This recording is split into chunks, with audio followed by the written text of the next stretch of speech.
কোনো কিছু না সরায়ে এরা 10%, 15%, 20% করে যে কমিশন অংশ তারা পাচ্ছে, সেগুলো দিয়ে তারা হাজার হাজার কোটি টাকার মালিক হয়ে যাচ্ছে এবং নানা রকমের সংকট তৈরি হচ্ছে। যে সিস্টেমের মধ্য দিয়ে যে জিনিসটা হতো, প্রতি মাসে বাংলাদেশকে এলএনজি কিনতে হয়, গ্যাস কিনতে হয়, জ্বালানি কিনতে হয়, এখন সেখানে কে কার উপর আধিপত্য বিস্তার করবে, কার চালানটা আগে আসবে, কার চালানটা পরে আসবে, কার ক্যাশটা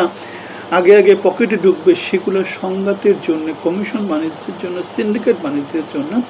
বাংলাদেশে এই গ্যাস সংকট, বিদ্যুৎ সংকট তৈরি হয়েছে বলে যুগান্তরের মধ্য দিয়ে জানা গিয়েছে। সুতরাং আমরা দেখতে পাচ্ছি সংকট কতটা ভয়াবহ হবে সেটা ডিপেন্ড করছে তারেক রহমান তার সরকারে সুশাসন প্রতিষ্ঠা করতে পারেন কিনা, নাকি সেই পুরনো ভবন কেন্দ্রিক যেই বাণিজ্য ছিল সে বাণিজ্যের মধ্যে তিনি ওতপ্রোতভাবে জড়িয়ে যান, শাহ আলমদের শাহনামার তিনি অংশী হন, অথবা রিঙ্কুদের কমিশনের পার্সেন্টেজের তিনি একটা ভাগিদার হন। সুতরাং আমরা দেখতে পাচ্ছি সিন্ডিকেট বাণিজ্য, কমিশন বাণিজ্য, এগুলোই হচ্ছে গিয়ে বাংলাদেশের